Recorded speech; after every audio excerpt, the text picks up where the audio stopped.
하나님의 은혜가 여러분들 가운데 함께 하시기를 주님의 이름으로 축원합니다. 여기 고린도전서 7장은 고린도 교회 성도들이 질문한 내용입니다. 몇 가지 써서 바울에게 이게 어떻게 해야 됩니까? 라고 물었던 것 같아요. 그러니까 7장은 결혼에 대한 이야기입니다. 전체가 결혼에 대한 이야기인데 오늘 결혼에 대한 이야기 함께 나눕니다. 예수께서도 말씀하셨던 것처럼 하나님께서 남자와 여자를 창조하시고 그리고 한 몸 되게 하셨습니다. 이게 하나님의 법칙이에요. 남자와 여자. 여러분 요즘에 이상한 사회가 돼가지고요, 제3의 성, 제4의 성도 있다고 주장하는데 말도 안 되는 얘기입니다. 분명히 하나님은 남자와 여자를 창조하셨어요. 이외에 다른 존재를 창조하지 않았어요. 안 그런가요? 남자와 여자를 창조하셨고 여자와 남자가 결혼해서 한 몸 되어 살아가는 것이 하나님의 법칙이요 하나님의 원리입니다. 자, 그래서 우리가 성장해서 어른이 되면 자연스럽게 여러분 이성에 대한 관심을 갖게 되고 또 이것이 결혼으로 이어집니다. 근데 이제 사도 바울이 오늘 본문의 말씀에서 이야기하는 것은 독특한 특징이 하나 있어요. 그게 뭐냐면 종말의 때가 이루었다는 겁니다. 마지막 때가 되었다는 겁니다. 물론 사도 바울이 그렇게 주장한 때로부터 벌써 2000년 가까이 지났습니다만은 분명히 저와 여러분들은 종말의 때를 살고 있는 거예요. 위기의 때인 거지요. 특히 요즘 같은 때 그런 생각이 더 많이 듭니다.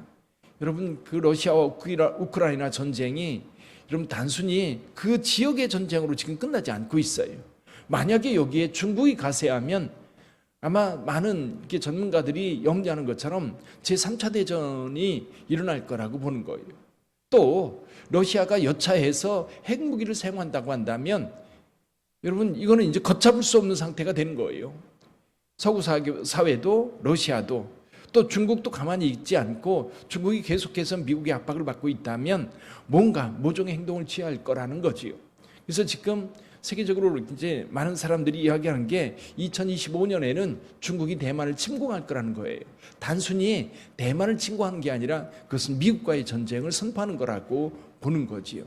자, 그런 일들이 자꾸만 일어나고 지진과 기근과 지금 우리나라 같은 경우도 가뭄이 너무 심해지고 있어요. 보령댐이라든지 이런 댐들이 지금 다 말라가지고 식수 공급조차도 어려워지는 그런 상황입니다. 이런 재난의 때, 그러니까 점점 이렇게 종말이라고 하는 것이 느껴지는 그때에 결혼이라고 하는 것에 대해서 우리는 다시 생각해 봐야 된다는 거예요. 바울의 입장입니다. 근데 바울은 이 결혼에 대한 이야기를 하면서 이런 겁니다.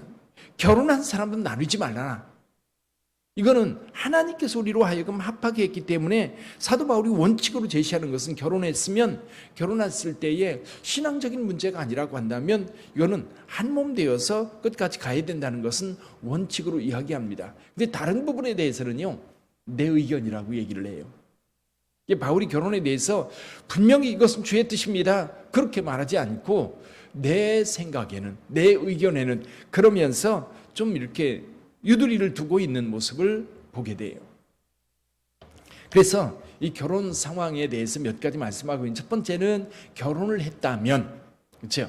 결혼을 한 상황입니다. 결혼을 했다면 서로가 서로에게 의무를 다하라는 겁니다. 남편의 의무, 아내의 의무. 이건 여러 가지를 포함하고 있어요.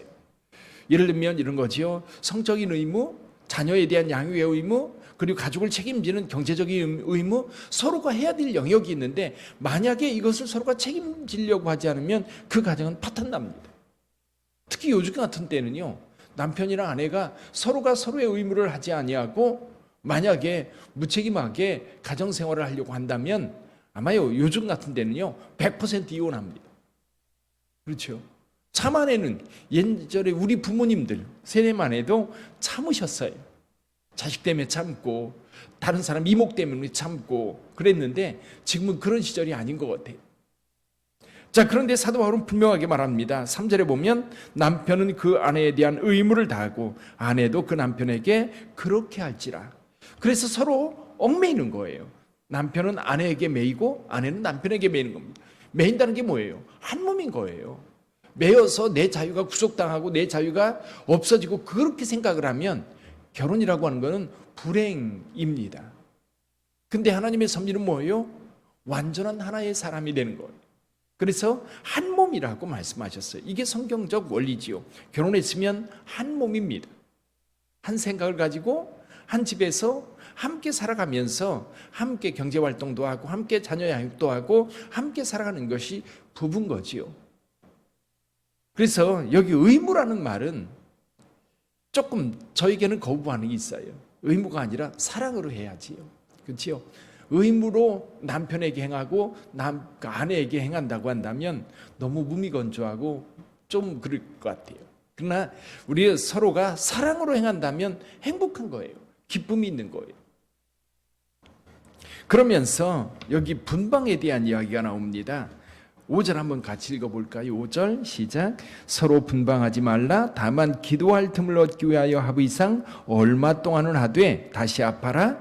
이는 너희가 절제 못함으로 말미암아 사탄이 너희를 시험하지 못하게 하려 함이라. 그러나 내가 이 말을 함은 허락이요 명령은 아니니라. 우리가 부부가 같이 살아가면서 늘 함께 지내야 됩니다. 직장 때문에, 여러분 직장 때문에 이렇게 떨어져 사는 것도요, 바람직하지 않아요. 그래서 웬만하면 부부는 같이 살아야 됩니다. 뭐 잠깐 출장을 간다든가 이런 게 아니라고 한다면 요즘에도 부부가 헤어져 살면 안 됩니다. 몇 개월 동안 어디 간다. 가능하면 같이 가는 게 옳은 거지. 그래서 기도 활동이라고 하는 것, 그건 영적인 이유 말고는 언제나 같이 살아야 된다는 것을 바울은 원칙으로 이야기를 하고 있습니다. 자, 그렇다면 여기 결혼하지 아니한 사람들과 또 결혼하고 살다가 이제 홀로 된 사람들에 대한 이야기, 여기 8절 이하에 나옵니다. 내가 결혼하지 아니한 자들과 과부들에게 이르노니 나와 같이 그냥 지내는 것이 좋으니라. 바울이 그냥 지내는 게 좋다는 것이 이 밑바탕에 전체에 깔고 있어요. 나중에 여기 40절 결론적으로도 그렇게 얘기합니다. 그러나 내 뜻에는 그냥 지내는 것이 더욱 복이 있다. 근데 이제 사도 바울이 이렇게 강력하게 이야기를 하는데 바울이 결혼을 했을까 안 했을까 그게 궁금한 사람들이 혹시 많아요. 그래서 보수적인 사람들은 바울은 결혼하지 않았을 거다 그렇게 이야기를 하고, 좀 진보적인 사람들은 바울은 결혼했을 거다. 결혼했을 거라고 주장하는 사람들은 이겁니다. 결혼했을 거라고 주장하는 사람들은 유대 사회는 13세 이상 되면 결혼 적령이가 된 거예요. 어른이 된 거예요. 특히 율법을 철저하게 지키는 사람들이라고 한다면 아마 10대 후반쯤 돼서 이미 결혼했을 거라고 보는 거예요. 그래서 사도 바울 같은 경우는 이 가말리엘 문화에서 이 율법을 배운 사람이기 때문에 율법에 철저했던 사람이고, 그리고 결국 바울은 일찍 아마 제사장 가문이라든지 아마 예루살렘의 유력한 가문의 이 처자와 결혼했을 거라고 보는 거지. 근데 지금 복음 전하는 상황에서는 이게 상황이 바뀐 거예요. 아마도 바울은 이 처갓집에서 바울이 변심한 것, 다시 말해서 예수를 믿고 예수님을 위해서 자기 자신을 온전히 드린 거에 대해서 아마 강력한 반대가 있었을 것이고, 그래서 결국 바울은 홀로 살게 되었을 거라고 추정을 합니다. 근데 어디에도 기록은 없어요. 특히 바울 같은 경우는 홀로 복음을 전하러 다녔고, 나중에 베드로 같은 경우는 항상 아내와 함께 다녔거든요. 함께 다녔는데 그런 걸 생각해 보면 바울은 아마 회심한 이후에는 가정을 떠나서 오직 주를 위해서만 살았던 거죠. 그것에 대해서 이야기하는 겁니다. 나처럼 홀로 이렇게 혼자 됐다면 주를 위해서 이렇게 살아가는 것이 내게는 좋은 것 같다. 그러나 9절에서 말씀하고 있는 것처럼 만일 절제할 수 없거든 결혼하라. 정욕이 불같이 타는 것보다 결혼하는 것이 나으니라. 그래서 결혼을 하는 것도 좋고 안 하는 것도 좋다. 그러나 결혼을, 여기 바울이 전제하는 것은 이거예요. 결혼 안 하는 게 좋다고 말하는 이면에는 뭐가 있느냐면 주를 위한 헌신이에요. 주를 위한 헌신. 다른 게 아니에요. 내가 그냥 세상 쾌락을 누리기 위해서가 아니라, 또 내가 직장 일이 바빠서가 아니라, 오직 사도 바울이 전제하고 있는 것은 주님의 나라와 주의 영광 위해서 홀로 되는 것을 이야기하는 거지 다른 것 때문에 홀로 되는 걸 이야기하는 게 아닙니다. 그러니까 오늘날 많은 젊은이들이 결혼을 하지 않아요. 근데 보면 젊은 사람 결혼하지 않는 사람들 보면 관심이 없어요. 관심이 없는데 또 하나에게 관심 가운데 하나가 뭐냐면 책임지기 싫다고 하는 그런 마음이 굉장히 큽니다. 내가 결혼해서 내가 내 아내를 책임져야 되고 내 남편을 책임져야 되고 거기에 얽매이기 싫고 그래서 결혼을 하지 않는 경우요 너무 많아요. 물론 직장 생활이 바쁘다 보니까 연애할 틈이 없어서 결혼하지 않는 경우도 있는데 그런 경우는 극히 일부고요. 사실은 뭔가 얽매이기 싫은 거예요.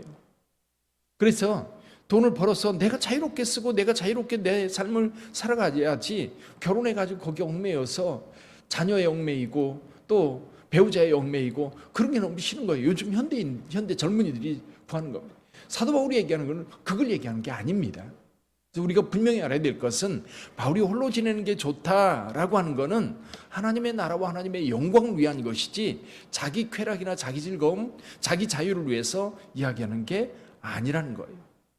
그러니까 젊은이들이 책임지지 않으려고 하는 것을 생각하면 참 안타까워요.